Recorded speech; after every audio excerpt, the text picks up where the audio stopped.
Hi friends, welcome to ഡൊമിനിയോ ദീപക്. ഞാനും ശിഖയും ഇപ്പോൾ തൃപ്പരപ്പാണ്. നമ്മുടെ ട്രിവാൻഡ്രത്ത് നിന്ന് ഏകദേശം 1-1.25 മണിക്കൂർ ട്രാവൽ ചെയ്ത് കഴിഞ്ഞാൽ നമുക്ക് തൃപ്പരപ്പ് വാട്ടർഫോൾസിലെത്താം. അപ്പോൾ ഇപ്പോൾ കുറച്ച് ദിവസമായിട്ട് നല്ല മഴയൊക്കെ പെയ്തുകൊണ്ടിരിക്കുന്നതുകൊണ്ട് ഇവിടെ നിറയെ വെള്ളമുണ്ടെന്നാണ് അറിയാൻ സാധിച്ചത്. എന്നാൽ നമുക്ക് ആ വാട്ടർഫോൾസ് ജസ്റ്റ് ഒന്ന് കാണാമെന്ന് വിചാരിച്ചു. പിന്നെ ഇവിടെ അടുത്ത് തന്നെ ചിറ്റാർ ഡാം ഉണ്ട്. അപ്പോൾ ആ ഡാം സൈറ്റിൽ, ഡാമിലോട്ട് നമുക്ക് കയറാൻ പറ്റത്തില്ല, ഡാം സൈറ്റിൻ്റെ അടുത്ത് അതിൻ്റെ ആ മറ്റേ കാച്ച്മെൻറ്റ് ഏരിയയൊക്കെ നല്ല ഭംഗിയാണെന്ന് കേട്ടിട്ടുണ്ട്. അപ്പോൾ പറ്റുവാണെന്നുണ്ടെങ്കിൽ നമുക്ക് അതുമൊക്കെ ഒന്ന് കാണണം. പിന്നെ ആ ഡാം സൈറ്റിൻ്റെ അടുത്ത് ചെറിയ ചെറിയ ഈ വീട്ടിലെ ഊണ് കിട്ടുന്ന സ്ഥലങ്ങളുണ്ട്. അവിടെ കയറി നമുക്ക് ഏതെങ്കിലും നല്ലൊരു സ്ഥലത്ത് കയറി നമുക്ക് ഊണും കൂടെ കഴിക്കാം. ഞങ്ങൾ അങ്ങനെ രാവിലെ തൃപ്പരപ്പ് വാട്ടർഫോൾസ് കാണാനായിട്ട് ഇറങ്ങി. ഇന്ന് പ്രത്യേകിച്ച് പരിപാടികളൊന്നും ഇല്ലായിരുന്നു. അങ്ങനെയാണ് ഞങ്ങൾ വിചാരിച്ചത്, എന്നാൽ പിന്നെ വെറുതെ ഒന്ന് തൃപ്പരപ്പ് വരെ പോവാം. അപ്പോൾ അവിടെ നിറയെ വെള്ളം ഉണ്ടെന്ന് ഇങ്ങനെ അറിയാൻ സാധിച്ചു. എൻ്റെ ഒരു ഫ്രണ്ട് വഴിയാണ് അറിയാൻ സാധിച്ചത്. അങ്ങനെയാണെങ്കിൽ തൃപ്പരപ്പ് വരെ ഒന്ന് പോയിട്ട് വരാം എന്നിങ്ങനെ കരുതി നമ്മൾ ഇറങ്ങുകയാണ്.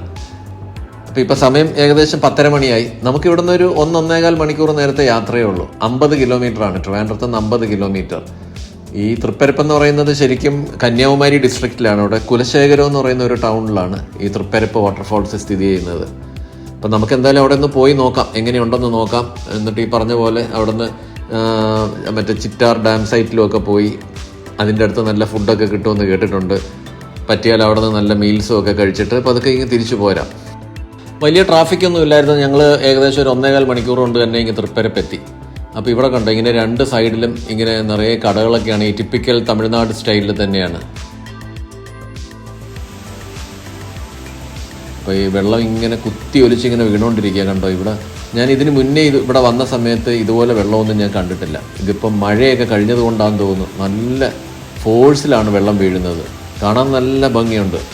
കൊടയാർ എന്ന് പറയുന്ന ഒരു നദിയിലെ വെള്ളമാണ് ഇവിടെ വന്നിട്ട് ഇങ്ങനെ തൃപ്പരപ്പ് വാട്ടർഫോൾസ് ആയിട്ട് മാറുന്നതെന്നാണ് ഞാൻ അറിഞ്ഞത്.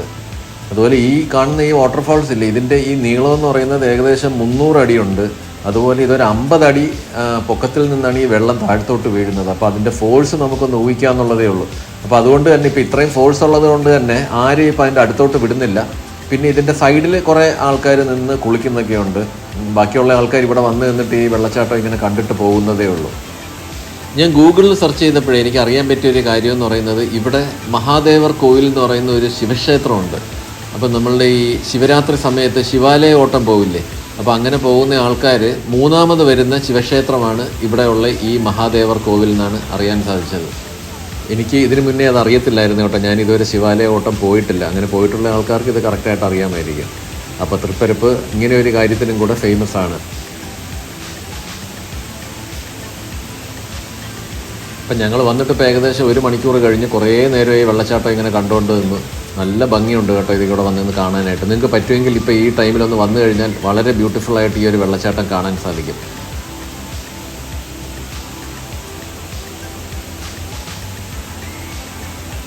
അപ്പോൾ അത്യാവശ്യം വിശപ്പൊക്കെ തട്ടി തുടങ്ങി. അപ്പോൾ നമുക്കിനി ആ ചിറ്റാർ ഡാം സൈറ്റിൽ കൂടെ ഒന്ന് പോവാം. അപ്പോൾ അവിടെയാണ് ഇങ്ങനെ ചെറിയ വീടുകളിൽ ഇങ്ങനെ ഊണ് കിട്ടുമെന്ന് അറിയാൻ സാധിച്ചത്. നല്ല നാടൻ ഫുഡ് കിട്ടുമെന്ന് അറിഞ്ഞു. അപ്പോൾ പറ്റുമെങ്കിൽ നമുക്ക് അവിടെ കയറി മീൽസും കൂടെ കഴിച്ചിട്ട് പതുക്കെ തിരിച്ച് വീട്ടിലോട്ട് പോവാം.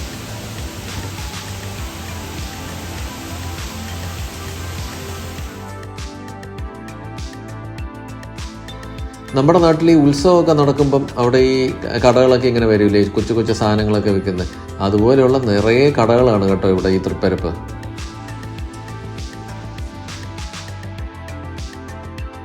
അതുപോലെ ദേ പലതരത്തിലുള്ള ചിപ്സൊക്കെ ഇങ്ങനെ വറുത്ത് വെച്ചേക്കുന്നത് കണ്ടോ. തൃപ്പരപ്പ് നിന്ന് നമുക്ക് ഏകദേശം ഒരു 9 കിലോമീറ്ററേ ഉള്ളൂ ഈ ചിറ്റാർ ഡാം സൈറ്റിലോട്ട്. പോകുന്ന വഴിയൊക്കെ നല്ല ഭംഗിയാണെന്നാണ് കേട്ടിട്ടുള്ളത്. നമുക്കൊന്ന് കണ്ടു നോക്കാം. ഡാമിനകത്തോട്ടൊന്നും കയറ്റി വിടത്തില്ല കേട്ടോ അവർ. ഈ റിസർവയറിൻ്റെ നമ്മളുടെ ഈ കാച്ച്മെൻറ്റ് ഏരിയ ഉണ്ടല്ലോ, അതിൻ്റെ സൈഡിൽ കൂടെയുള്ള റോഡിൽ കൂടെ നമുക്ക് ഈ കാഴ്ചകൾ കണ്ടിങ്ങനെ പോകാനേ ഇപ്പോൾ സാധിക്കുകയുള്ളൂ. ഈ കാണുന്നത് ചിറ്റാർ ഡാമിൻ്റെ കാച്ച്മെൻറ്റ് ഏരിയ ആണ് കേട്ടോ. അത് ഇവിടെ ഇങ്ങനെ റോഡിൽ കൂടെ പോകുമ്പോൾ അത് കാണാൻ തന്നെ നല്ല ഭംഗിയുണ്ട്. എനിക്ക് ശരിക്കും പറഞ്ഞാൽ തേക്കടിയിലൊക്കെ പോകുമ്പം അവിടെ കാണുന്ന പോലത്തെ ഒരു ഫീല്. ഹോട്ടൽ ആറ്റുതീരം. ഞാൻ നേരത്തെ പറഞ്ഞില്ലേ വീട്ടിലെ ഊണ് കിട്ടുന്ന കുറേ സ്ഥലങ്ങൾ ഇവിടെ ഉണ്ടെന്ന്. അപ്പോൾ അതിൽ ഒരു സ്ഥലമാണിത്. ഒരു ചെറിയൊരു സെറ്റപ്പാണ്. ഇവിടെ ഒരു ഹസ്ബൻഡ് ആൻഡ് വൈഫാണ് ഊണൊക്കെ റെഡിയാക്കി തരുന്നത്. അപ്പോൾ ഇവിടെ നമുക്ക് ഫ്രഷായിട്ട് മീനൊക്കെ ഇങ്ങനെ റെഡിയാക്കി വെച്ചിട്ടുണ്ട്. മസാലയൊക്കെ പുരട്ടി വെച്ചേക്കുക. നമ്മുടെ ഓർഡറിനനുസരിച്ച് അവരത് അപ്പം തന്നെ ഫ്രൈ ചെയ്ത് തരികയാണ്. നല്ല ഫ്രഷ് മീനാണ് എന്നാണ് പറഞ്ഞത്. എന്തൊക്കെ മീനാണെന്ന് നമുക്ക് ഇവിടെ തന്നെ ചോദിക്കാം. എന്തൊക്കെ മീനായിരിക്കുന്നത്? ഇത് വന്നിട്ട് സിലോപ്പിയനുണ്ട്, നട്ടർ എന്ന് പറയുന്ന പിരാനി എന്ന് പറയും, അങ്ങനത്തെ മീനാണ് ഈ മീന്. പിന്നെ ഇത് കട്ട്ലയുടെ പീസുകളാണ്. പിന്നെ ഇത് റോഹുവിന്റെ, പിന്നെ വരാലിന്റെ, പിന്നെ ഇത് വരുമ്പോ ആറ്റുവാളയുടെ അങ്ങനത്തെ സൈസുകളാണെന്നുള്ളത്. പിന്നെ ഇതിന്റെ തലക്കറി ഉണ്ട്. ഇതിന്റെ എല്ലാം റേറ്റ് വന്നിട്ട് സൈസ് അനുസരിച്ചാണ് വരുന്നത്. ഒരു ഇതിന്റെ റേറ്റ് ഒന്ന് ജസ്റ്റ് ഒന്ന് അറിയാൻ വേണ്ടി പറയാൻ പറ്റുമോ? പറയാം. ഇതിനകത്ത് ഈ കട്ട്ലയുടെ ഈ സൈസ് വരുമ്പോൾ 120ന്റെ, ഇത് വരുമ്പോൾ 180ന്റെ, ഇത് വരാലിന്റെ 160ന്റെ, ഇത് വരുമ്പോൾ 160 വാളയുടെ, ആറ്റുവാളയുടെ, ഇത് 300 സിലോപ്പിയയുടെ, ഇത് വരുമ്പോൾ 450 നട്ടറിന്റെ, അങ്ങനെയൊക്കെ വരും. ഓരോന്ന് സൈസ് മാറുമ്പോൾ വിലയും മാറും. ഇനി ഇത് ചെറുതാവുമ്പോൾ വില മാറും, ചെറുതാവും, അങ്ങനെയൊക്കെ. ഇത് നമ്മുടെ ചിറ്റാർ ഡാമിന്റെ ആ റിസർവയർ ആണ് ഈ കാണുന്നത്. അതിന്റെ തീരത്ത് തന്നെയാണ് ഈ ഹോട്ടൽ ഇരിക്കുന്നത്. ആറ്റുതീരം നല്ല, ഞാൻ കേട്ടിട്ടുണ്ട്, റിവ്യൂ ഒക്കെ ഞാൻ നോക്കിയിട്ടുണ്ട്. അപ്പോൾ അത് കണ്ടിട്ടാണ് ഞാൻ ഇവിടെ തന്നെ കഴിക്കാനായിട്ട് വന്നത്. നമുക്ക് കഴിച്ചു നോക്കാം. നമ്മളിപ്പോൾ നേരത്തെ മീനൊക്കെ കണ്ടല്ലോ, അവരെല്ലാം മസാലയൊക്കെ പുരട്ടി വെച്ചേക്കുമായിരുന്നല്ലോ. അപ്പോൾ അതിനകത്തുനിന്ന് നമ്മളിപ്പം ഞങ്ങൾ രണ്ടുപേരല്ലേ ഉള്ളൂ, അപ്പോൾ എല്ലാ മീനും കൂടെ നമുക്ക് കഴിക്കാൻ പറ്റില്ല. അപ്പം ഞങ്ങൾ അതിനകത്തുനിന്ന് ഒരു പീസ് റോഹുവിൻ്റെ ഒരു പീസും പറഞ്ഞിട്ടുണ്ട്. പിന്നെ അതുപോലെ തിലോപ്പിയ ഒരു ഫുൾ ഫിഷും പറഞ്ഞിട്ടുണ്ട്. അത് മീൽസിൻ്റെ കൂടെ അവരിപ്പോൾ ഫ്രൈ ചെയ്യാനായിട്ട് ഇട്ടിട്ടുണ്ട്. അപ്പോൾ മീൽസിൻ്റെ കൂടെ അവരത് റെഡിയാക്കി തരും. അപ്പോൾ അതുവരെ നമുക്ക് ഈ വെറുതെ ഇങ്ങോട്ട് ഇറങ്ങി നിന്ന് ഭയങ്കര രസമാണ് കാണാൻ. കണ്ടോ, ആ റിസർവയറും അതിൻ്റെ ബാക്കിൽ ആ മലയും എല്ലാം കൂടെ കാണാൻ നല്ല ഒരു അന്തരീക്ഷമാണ് ഇവിടെ.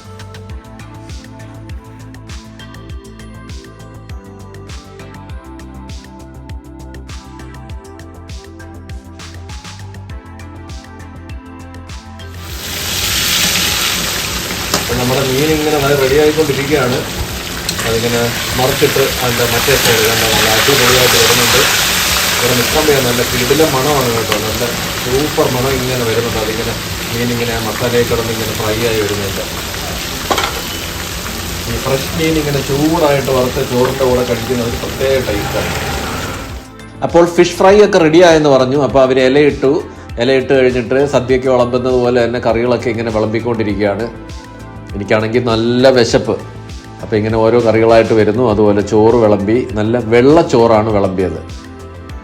കറികളൊക്കെ കണ്ടോ, കാണുമ്പോൾ തന്നെ ഇങ്ങനെ നമുക്കിങ്ങനെ വിശന്നിരിക്കുന്നവർക്ക് ഇങ്ങനെ കറികളിങ്ങനെ കാണുമ്പോൾ തന്നെ ഇങ്ങനെ കഴിച്ചോളാൻ വയ്യാത്തൊരവസ്ഥയാണ്. ഇപ്പോൾ ചോറിൻ്റെ കൂടെ ഇവർ നല്ല കപ്പ പുഴുങ്ങിയ കപ്പയാണ്, മറ്റേ മഞ്ഞക്കറിയല്ല, പുഴുങ്ങിയ കപ്പ. പിന്നെ ഒഴിക്കാനായിട്ട് നല്ല ചുമന്ന മീൻകറി, രസം, പുളിശ്ശേരി. ഞാൻ രസത്തിലാണ് ആദ്യം തുടങ്ങിയത്. ചൂട് ചോറും ചൂട് രസവും. എനിക്ക് രസം എൻ്റെ ഒരു ഫേവററ്റ് ഡിഷാണ്. എനിക്ക് ഇഷ്ടപ്പെട്ട രീതിയിൽ തന്നെയായിരുന്നു ഈ രസം. അതായത് നമ്മൾ വീട്ടിലൊക്കെ ഉണ്ടാക്കൂലേ, അതുപോലെയുള്ള രസമാണ്. പക്ഷേ എനിക്ക് താല്പര്യം ഈ ചുമന്ന മുളകിട്ട മീൻ കറിയാണ്. നമ്മൾ കോട്ടയം സൈഡിലൊക്കെ പോകുമ്പോൾ കിട്ടുന്ന പോലത്തെ, കപ്പയിലിങ്ങനെ മുക്കിയിട്ട് കപ്പയും മീൻകറിയും കൂടെ ഇങ്ങനെ മിക്സ് ചെയ്ത് ഇങ്ങനെ കഴിക്കുന്നത് ഒരു പ്രത്യേക ടേസ്റ്റാണ് കേട്ടോ. നല്ല എരിവാണ്, നല്ല സൂപ്പർ എരിവെന്ന് പറഞ്ഞാൽ നമ്മൾ ചില ഷാപ്പുകളിലൊക്കെ കിട്ടുന്ന പോലത്തെയുള്ള ആ ഒരു ടേസ്റ്റിലുള്ള മീൻ കറി, മുളക് കറിയാണത്. അപ്പോഴത്തേക്ക് നമ്മളുടെ മീൻ ഇങ്ങനെ ഒരു ഇലയിലൊക്കെ കൊണ്ടുവന്ന് വെച്ച് തന്നു. നമ്മൾ ഓർഡർ ചെയ്ത റോഹു, അതുപോലെ സിലോപ്പിയ. നല്ല ചൂടാണ്, അതിപ്പോൾ അങ്ങോട്ട് അടുപ്പിൽ നിന്ന് ഇങ്ങോട്ട് കൊണ്ടുവന്നതേ ഉള്ളൂ. അപ്പോൾ അത് കാണുമ്പോൾ തന്നെ അറിയാം, നല്ലൊരു മണം ഉണ്ടായിരുന്നു അത് ഫ്രൈ ചെയ്ത് കൊണ്ടുവന്നപ്പോൾ തന്നെ. സൂപ്പർ ടേസ്റ്റ് ആയിരുന്നു കേട്ടോ, നല്ല ഫ്രഷ് മീനിൻ്റെ ആ ഒരു ടേസ്റ്റ്. എന്നാൽ മസാലയൊക്കെ നല്ലതുപോലെ പിടിച്ചിട്ടുമുണ്ട്. ഇനി ആ തിലോപ്പിയയും കൂടെ ഞാനൊന്ന് കഴിച്ചു നോക്കട്ടെ.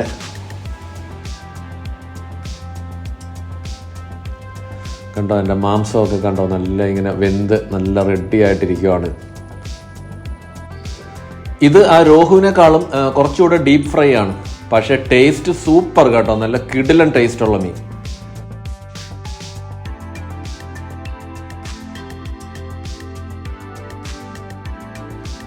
ശിഖയ്ക്ക് എരിവ് അത്രയും പറ്റാത്തത് കൊണ്ട് മീൻകറി അധികം കൂട്ടിയില്ല. പക്ഷേ ബാക്കി കറികളും പിന്നെ ഫിഷ് ഫ്രൈയും കൂട്ടിയാണ് ശിഖ കൂടുതലായിട്ട് ഊണ് കഴിച്ചത്. അപ്പം ഞങ്ങൾ ഇനിയിപ്പോൾ ഈ മീൽസ് ഒന്ന് ഫിനിഷ് ചെയ്യട്ടെ.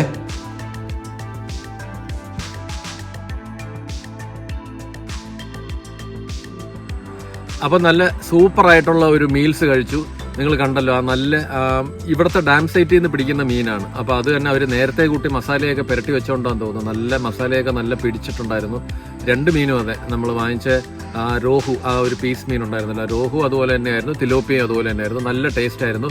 പിന്നെ ഇത് ഫ്രൈ ചെയ്യുമ്പം നമുക്ക് വേണമെങ്കിൽ പറയാം, കൂടുതൽ മരിക്കണമെന്നുണ്ടെങ്കിൽ നമുക്കത് പറഞ്ഞു കഴിഞ്ഞാൽ നല്ല ഫ്രൈ ആക്കി തരും. അല്ലാന്നുണ്ടെങ്കിൽ നമ്മുടെ ഇഷ്ടത്തിന് അവർ അതനുസരിച്ചൊക്കെ അവർ ഫ്രൈ ചെയ്ത് തരുന്നുണ്ട്.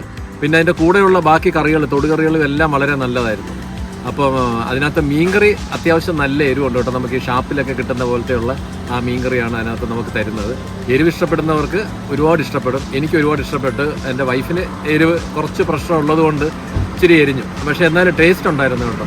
അതുപോലെ ആ കറികളും എല്ലാം വളരെ ടേസ്റ്റായിരുന്നു. ഞങ്ങൾ രണ്ടുപേരും കൂടെ കഴിച്ച ആ ഒരു ഫുഡിന് നമുക്കായത് 620 രൂപയാണ്. അതായത് 2 പീസ് മീനും 2 മീൽസും പിന്നെ അതിൻ്റെ ബാക്കി കപ്പ കറികളെല്ലാം കൂടെ ചേർത്ത്. അപ്പോൾ ഈ റൂട്ടിൽ നിങ്ങൾ വരുന്നുണ്ടെങ്കിൽ ഈ ചെക്ക് പോസ്റ്റ് കഴിയുന്ന ഉടനെയാണ് ഈ ഹോട്ടൽ. അത് നിങ്ങൾക്ക് ഉറപ്പായിട്ടും ട്രൈ ഔട്ട് ചെയ്ത് നോക്കാം. ആറ്റുതീരം. അപ്പോൾ നമുക്കിനി മുകളിലോട്ട് എന്താണ് കാണാനുള്ളത് നമുക്ക് അങ്ങോട്ട് പോയി നോക്കാം.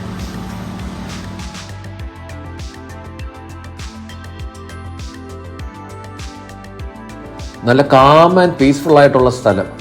ഇതുവഴിയൊക്കെ പോകുമ്പോൾ ശരിക്കും എനിക്ക് ഇടുക്കിയിൽ കൂടെ പോകുന്ന ഒരു ഫീലാണ് കിട്ടിയത്. നമ്മൾ ഈ ചെറുതോണി ഡാമിൻ്റെയൊക്കെ ആ ഡാം സൈറ്റിൻ്റെയൊക്കെ സൈഡിൽ കൂടെ പോകുമ്പം കിട്ടുന്ന ആ ഒരു ഫീലാണ് ഇതുവഴി ഇങ്ങനെ പോകുമ്പം എനിക്ക് തോന്നിയത്. വേണമെന്ന് വെച്ച് കഴിഞ്ഞാൽ അങ്ങ് താഴെ റിസർവോയറിൻ്റെ താഴെയൊക്കെ ഇറങ്ങി ചെല്ലാൻ പറ്റും. ചിലരൊക്കെ ഇറങ്ങി പോകുന്നുണ്ട്. ഞങ്ങളിപ്പോൾ ഉച്ച സമയം ആയതുകൊണ്ട് നല്ല ചൂടുണ്ട്. അപ്പോൾ അത് കാരണം നമ്മൾ താഴത്തോട്ട് പോകുന്നില്ല. ഞങ്ങൾ ഇവിടെ സൈഡിൽ നിന്ന്, റോഡ് സൈഡിൽ നിന്ന് തന്നെ ഈ റിസർവോയറിൻ്റെ ഈ ഭംഗിയൊക്കെ ഇങ്ങനെ കണ്ടുകൊണ്ട് നിൽക്കുമായിരുന്നു. ബോട്ടിംഗ് താല്പര്യമുള്ള ആൾക്കാർക്ക് ഇവിടെ റിസർവോയറിൽ ബോട്ടിംഗ് ഫെസിലിറ്റി ഒക്കെ ഉണ്ട് കേട്ടോ. ഇവിടെ കുറേ കുരങ്ങന്മാരൊക്കെ ഉണ്ട്. നമ്മൾ ആ കാച്ച്മെന്റ് ഏരിയ ഇങ്ങോട്ട് വിട്ട് കഴിഞ്ഞപ്പോഴത്തേക്ക് റോഡിന്റെ 2 സൈഡിലും നിറയെ കുരങ്ങന്മാർ. പക്ഷെ അവന്മാർ ചാടിയൊക്കെ വീഴുന്നുണ്ട്. അത് കാരണം ഞങ്ങൾ വണ്ടിയിൽ നിന്ന് വെളിയിലോട്ട് ഇറങ്ങിയില്ല. അപ്പോൾ ഓവറോൾ എനിക്ക് ഇഷ്ടപ്പെട്ടു. ക്വയറ്റായിട്ട് നമുക്ക് കുറച്ച് നേരം സ്പെൻഡ് ചെയ്യണമെന്നുണ്ടെങ്കിൽ ഈ ഒരു സ്ഥലത്ത് വന്നു കഴിഞ്ഞാൽ, അത് പ്രത്യേകിച്ച് അങ്ങ് കാച്ച്മെന്റ് ഏരിയയിൽ താഴെയൊക്കെ പോയി ഇരുന്ന് കഴിഞ്ഞാൽ കുറേ നേരം നമുക്ക് നല്ല കാം ആൻഡ് പീസ്ഫുൾ ആയിട്ട് സ്പെൻഡ് ചെയ്തിട്ട് വൈകുന്നേരം സുഖമായിട്ട് തിരിച്ചു പോകാൻ പറ്റുന്ന ഒരു സ്ഥലമാണ്.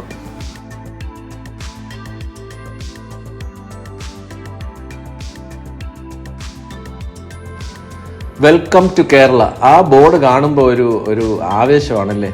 നമ്മൾ കുറച്ച് നേരത്തേക്കാണ് കേരളത്തിൽ നിന്ന് മാറി നിന്നതെങ്കിലും തിരിച്ച് ആ വെൽക്കം ടു കേരള എന്ന് കാണുമ്പോഴത്തേക്ക് നമുക്കതൊരു ആവേശം തന്നെയാണ്. അപ്പം ഞങ്ങൾ തിരിച്ചിങ്ങനെ കേരളത്തിലോട്ട് കയറി കഴിഞ്ഞു.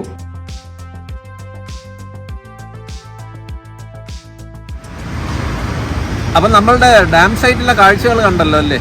നമുക്ക് താഴത്തോട്ട് വേണമെങ്കിൽ ഇറങ്ങിപ്പോവാം കേട്ടോ. പക്ഷേ ഈ ഉച്ച സമയം ആയതുകൊണ്ട് മാത്രമല്ല, നമ്മൾ നല്ല വൃത്തിക്ക് ചോറൊക്കെ കൊണ്ടിട്ടിരുന്നതല്ലേ. അപ്പോൾ അത് കാരണം ഞങ്ങളൊന്ന് മടിച്ച് താഴത്തോട്ട് പോകാനായിട്ട് താഴെ പോയി നമുക്ക് വേണമെങ്കിൽ കുറേ ഇങ്ങനെ നടക്കാം. ഈ റിസർവറിൻ്റെ സൈഡിൽ കൂടെ നമുക്ക് വേണമെങ്കിൽ നടക്കാം. പിന്നെ അതുപോലെ ബോട്ടിംഗ് ഫെസിലിറ്റി ഉണ്ട് അവിടെയുണ്ട്. തൃപ്പരപ്പിൻ്റെ അവിടെയും ബോട്ടിംഗ് ഫെസിലിറ്റി ഉണ്ടായിരുന്നു. നമ്മൾ ഈ ചൂട് കാരണം ആ ഫെസിലിറ്റി ഒന്നും നമ്മൾ യൂട്ടിലൈസ് ചെയ്തിട്ടില്ല. നിങ്ങൾക്ക് വേണമെന്നുണ്ടെങ്കിൽ ഇതൊക്കെ നിങ്ങൾക്ക് ഇവിടെ വന്നാൽ ചെയ്യാൻ സാധിക്കും. പിന്നെ ഇവിടെ ഈ റിസർവറിൻ്റെ സൈഡിൽ നിന്നുള്ള കാഴ്ചകൾ അത് വളരെ ഭംഗിയാണ്, നല്ല ബ്യൂട്ടിഫുള്ളാണ്. വൈകുന്നേരങ്ങളിലൊക്കെ വന്നു കഴിഞ്ഞാൽ നല്ല ഭംഗിയാണ്. പിന്നെ ഉച്ച സമയത്ത് വന്നു കഴിഞ്ഞാൽ ഇതുപോലെ വീട്ടിലെ ഊണുമൊക്കെ നമുക്ക് കഴിക്കാൻ സാധിക്കും. ഞങ്ങളിപ്പോൾ ഇങ്ങനെ തിരിച്ച് കുറേ ഇങ്ങനെ ഓടിപ്പോകുന്നു. അവിടെ നിന്ന് കുറേ ഇങ്ങനെ ഓടിപ്പോകുന്നു. ഇങ്ങനെ ഹൈവേയിലോട്ട് കയറി കഴിഞ്ഞു. നമ്മളിപ്പം ട്രിവാൻഡ്രത്തോട്ട് എത്താറാവുന്നുണ്ട്. അപ്പോൾ പെട്ടെന്ന് നമുക്കൊന്ന് ജസ്റ്റ് ഇതുപോലെ ഒരു ഔട്ടിംഗ് ഒക്കെ പോകണമെന്നുണ്ടെങ്കിൽ അതിന് പറ്റിയൊരു സ്ഥലമാണ് ഈ തൃപ്പരപ്പ്. അതുപോലെ തൃപ്പരപ്പും ഈ ചിറ്റാർ ഡാം സൈറ്റിലും ഒക്കെ നമുക്ക് ഒരു രാവിലെ പോയി കഴിഞ്ഞാൽ ഉച്ച കഴിഞ്ഞ് ഇതുകൊണ്ട് ഊണുമൊക്കെ കഴിഞ്ഞിട്ട് ഇങ്ങനെ തിരിച്ചു വരാം.